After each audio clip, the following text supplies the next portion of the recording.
कि किस किस को कैद करोगे। उस कुर्सी पर जो भी बैठता है वो दलित, पिछड़ा, आदिवासी, मुसलमान, गरीब, कमजोर, मजलूम विरोधी हो जाता है। उस प्रवृत्ति का विरोध अगर नहीं किए तो आज साईं बाबा जेल में, कल कोई और हो। नहीं, वाकई देश में बहुत माहौल खराब है। अब एक नए ईमानदार, कट्टर ईमानदार, ईमानदार से काम नहीं चलेगा, कट्टर ईमानदार, कट्टर देशभक्त को अब इस मुल्क को सौंप देना चाहिए। इसी देश में संभव है कि किसी तड़ी पार के आप वकील हो और फिर कुछ दिन बाद आप chief justice of India. It's happen only in India. कि आपकी न्यायपालिका पर हमें भरोसा कैसे हो बतौर देश का नागरिक। लेकिन उसी विश्वविद्यालय में जब गोबर पर रिसर्च और गौशाला खुल रही है, वो अच्छे लोग कहां खड़े? मेरा ये सवाल है।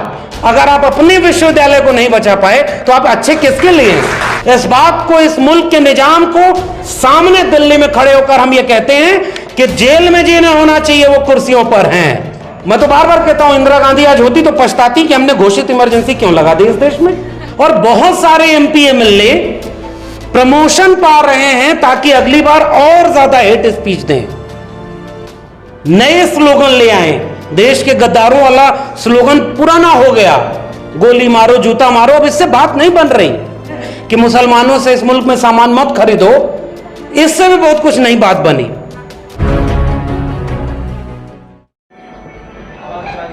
आप सभी साथियों को मेरा इनकलाबी सलाम है और क्रांतिकारी इस्तकबाल पेश करते हैं। यही वो दो लफ्ज़ हैं जो बोलने के बाद कहा यह जा रहा है कि आप दंगा भड़काना चाहते हैं और आपको जेल में रखा जाएगा। और सामने भगत सिंह की तस्वीर लगी है, मुझे पता नहीं, हालांकि उस वक्त के हुक्मरानों के लिए भी भगत सिंह चुभते थे, जेल में थे। आज होते तो जाने और क्या होता। आखिरी पत्र लिखते हुए उन्होंने एक उम्मीद की थी कि ये जो शहादत मैं देना चाहता हूं ये इसलिए कि मेरे लहू का एक एक कतरा इंकलाब लाएगा। पता नहीं वो इस बात को बहुत दूर तक नहीं जानते रहे होंगे कि आज़ादी का अमृत महोत्सव वो जब मुल्क मनाएगा उस समय इंकलाब शब्द भी जेल में जाने के लिए काफ़ी होगा। हम इस दौर में हैं। और प्रोफेसर साईं बाबा या इस तरह के जितने भी लोग हैं, मसलन प्रोफेसर साईं बाबा को इस समय अपनी कक्षाओं में होना चाहिए था, अपने विद्यार्थियों के साथ होना चाहिए था, अपने शोध को, किताब को, किसी लेख को लिखते हुए इस मुल्क की बेहतरी के लिए कुछ बतौर प्रोफेसर कुछ अपना योगदान देने का जो मौका सौंपा गया था उसे निभाते वो, मगर आज वो सलाखों के पीछे हैं। प्रोफेसर हैनी बाबू अपनी कक्षाओं के विद्यार्थियों के बेहद प्रिय थे, जन आंदोलनों की आवाज थे। और चाहे वो रोस्टर आंदोलन हो या विश्वविद्यालयों में रिजर्वेशन की लड़ाई हो, उसमें भी बहुत मुखर होकर के आगे खड़े होते थे। और आज उन तमाम जगहों से हटाकर जेल में बंद कर दिए गए। मुझे लगता है कि निजी तौर पर इन लोगों का नुकसान तो है। उमर खालिद के जेल में होने का, तमाम शोधार्थियों के, सामाजिक कार्यकर्ताओं के जेल में होने का उनका और उनके परिवार के लिए बेहद अफसोसजनक हालात तो हैं। ये वही समझते हैं कि उनके घर में लोग कैसे इस बात को कबूल कर रहे होंगे, हर दिन कैसे उन पे क्या क्या जुल्म सितम एहसास होता होगा, जब ये जिन पे गुजरती है वो ज्यादा बेहतर समझते हैं। मगर ये निजी नुकसान से ज्यादा मैं बतौर समाज का, बतौर राष्ट्र का नुकसान देख रहा हूं। वो जिन्हें प्रोफेसर, डॉक्टर, इंजीनियर होना चाहिए, वकील होना चाहिए, कैंपस में अपने मुल्क की बेहतरी के लिए डिबेट करता हुआ होना चाहिए, वो सलाखों के पीछे हैं। और बहुत से ऐसे लोग जिन्हें सलाखों के पीछे होना चाहिए वो इस मुल्क के हुक्मरान बने बैठे हैं। विडंबना यही है। और अभी जब हम यहां बात कर रहे हैं, उत्तर प्रदेश के एक नेता हैं आजम खान, वो भी खान है, आजम नाम है उनका, तो वो हेट स्पीच के मामले में अब जेल जाने के लिए आज उनको सजा सुनाई जा रही है कि उन्होंने चुनावी भाषण में हेट स्पीच की और एमपी एमएलए कोर्ट ने उन्हें सजा सुनाने की आज ही तारीख दी है। और बहुत सारे एमपी एमएलए प्रमोशन पा रहे हैं ताकि अगली बार और ज्यादा हेट स्पीच दें, नए स्लोगन ले आए। देश के गद्दारों वाला स्लोगन पुराना हो गया, गोली मारो जूता मारो, अब इससे बात नहीं बन रही। सामान खरीदवाने की मनाही जो कर रहे हैं कि मुसलमानों से इस मुल्क में सामान मत खरीदो, इससे भी बहुत कुछ नई बात बनी। तो प्रमोशन मिल रहा है उनको कि और कोई नया स्लोगन आप रेज करो, ताकि वो 30 सेकंड की रील्स से लेकर के व्हाट्सएप पर गांव-गांव तक वो जो जहरीले नफरत के संदेश फैलाए जा रहे हैं, जिससे इस मुल्क को पूरी तरह तबाह किया जा रहा है, वो और अच्छे से फैलाया जा सके। तो जेल में कौन जा रहा है? आज हम लोग यहां पर इकट्ठा हुए हैं और अभी प्रोफेसर सरोज गिरी ने और उसके पहले कोलिन गंजोलिस ने बहुत तफसील से इस पूरे मुकदमे की बारीकियों को हमारे बीच में रखा, पृष्ठभूमि को रखा।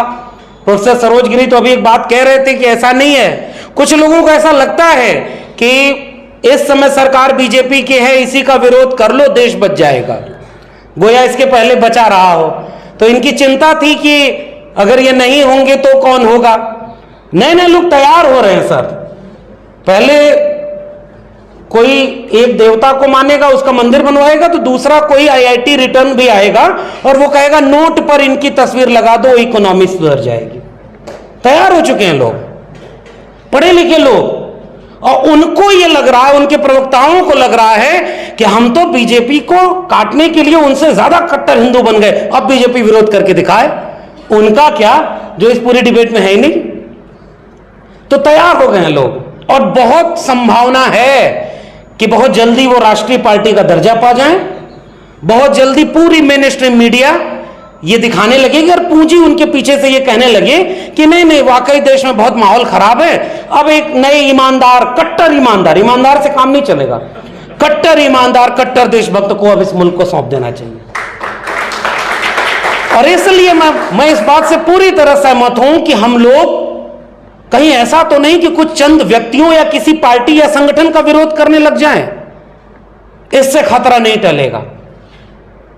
हमें उस प्रवृत्ति का विरोध करना है जिसकी वजह से उस कुर्सी पर जो भी बैठता है वो दलित, पिछड़ा, आदिवासी, मुसलमान, गरीब, कमजोर, मजलूम विरोधी हो जाता है। उस प्रवृत्ति का विरोध अगर नहीं किए तो आज साईं बाबा जेल में, कल कोई और होगा। और इसलिए कॉलिन कह रहे थे अभी कि न्यायपालिका, अब क्या हो उस पर बात की जाए। बड़े बड़े जज, बड़े बड़े वकील, पता नहीं इसी देश में संभव है कि किसी तड़ी पार के आप वकील हो और फिर कुछ दिन बाद आप चीफ जस्टिस ऑफ इंडिया हो। It's happen only in India. और उसके बाद 4 जज निकले थे, प्रेस कॉन्फ्रेंस किए थे कि लोकतंत्र खतरे में है, हम 20 साल बाद आने वाली पीढ़ियों को क्या जवाब देंगे अगर आज ये प्रेस कॉन्फ्रेंस नहीं किए। उन्हीं में से कोई एक व्यक्ति जाकर राम मंदिर का फैसला सुनाया और अगले दिन राज्यसभा की शपथ ले लिया। कहां गई वो नैतिकता जिससे हम कभी कभी उसके बीच से ऐसे ऐसे स्वर सुनाई देते हैं कि वो बहुत अच्छे लगने लगते हैं कि जुडिशरी खत्म नहीं होगी, कुछ जज निकल के बाहर आए। और इस समय क्या हो रहा है, और मतलब सोचिए ना, संस्थाओं को इतना कमजोर कर दिया गया है कि दिन रात टीवी पर बैठकर दंगाई नफरती डिबेट करने वाला एंकर जिस दिन सरकारी प्रवक्ता से एक लाइन पूछ दे उसको वाहवाही मिलने लगती है कि देखो ये कितना अच्छा पत्रकार है, हम यहां पहुंच गए हैं। बाकी वो दिन रात इसी तरह, कई बार ऐसा तो नहीं कि हम लोग शायद अपने को खुश रखने के लिए, अपने को दिलासा दिलाने के लिए इस तरह के आयोजन कर रहे हैं।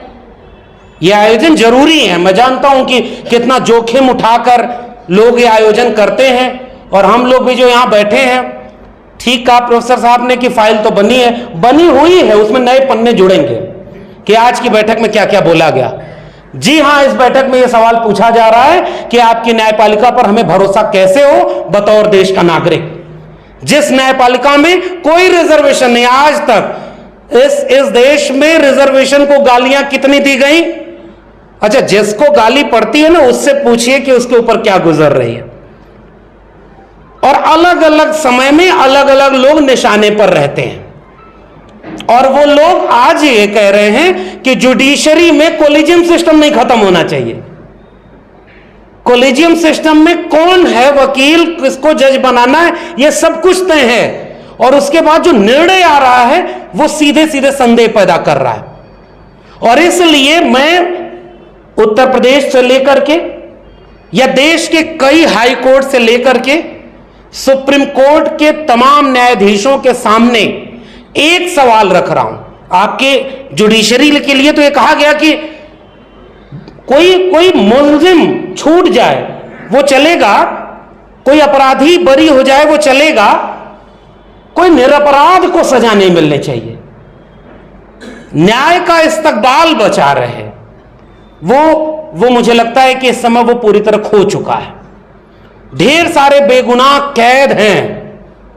अगर इस बात को जो नहीं समझते, उन्हें इस मुल्क की जेलों में जाकर देख लेना चाहिए कौन जेल में कैद है। हम भले इससे हिम्मत दे रहे हैं अपने को इस आज की बैठक में कि किस किस को कैद करोगे। कोलिन एक बात और कह रहे थे कि कुछ अच्छे जज भी वहां बैठे हैं। भाई, इस मुल्क में मेरा मानना है कि 80% लोग अच्छे हैं, मगर वो चुप हैं। वो अच्छे प्रोफेसर बने बैठे हैं, वो अच्छे विद्यार्थी बने बैठे हैं, वो अच्छे परिवार के पिता पुत्र भाई बहन बने बैठे हैं, बहुत अच्छे लोग हैं। मेरे विश्वविद्यालय में बहुत अच्छे लोग हैं, लेकिन उसी विश्वविद्यालय में जब गोबर पर रिसर्च और गौशाला खुल रही है, वो अच्छे लोग कहां खड़े हैं? मेरा यह सवाल है। अगर आप अपने विश्वविद्यालय को नहीं बचा पाए तो आप अच्छे किसके लिए हैं?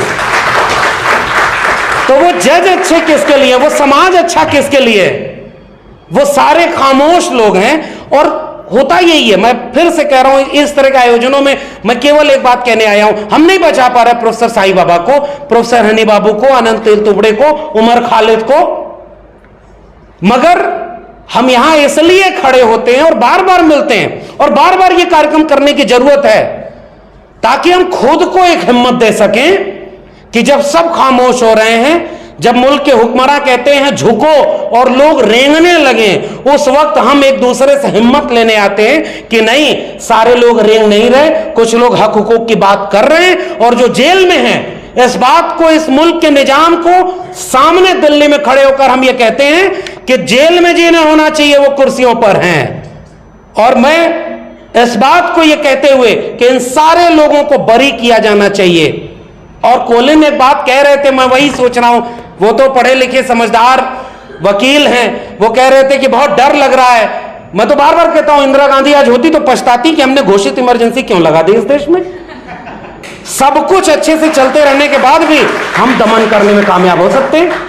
कोलिन कह रहे थे कि अब इस मुल्क में संविधान सम्मत बातें करना भी खतरे से खाली नहीं है। बिल्कुल ठीक बात है।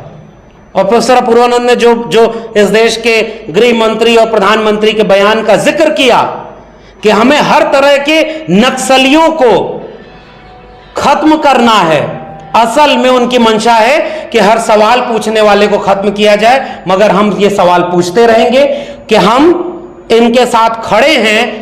और इस देश के आम आवाम, और मैं बिल्कुल सहमत हूं कि इस मुल्क के आम आवाम को इस बात को समझाने की जरूरत है कि जो जेल में हैं वो बुरे नहीं, वो आपके लिए लड़ रहे हैं, क्योंकि कल जो जेल में थे वो आज हमारे नायक हैं। कल जिनको जेल में डाला गया, जिनको फांसी पर लटकाया गया, वो आज हमारे नायक हैं।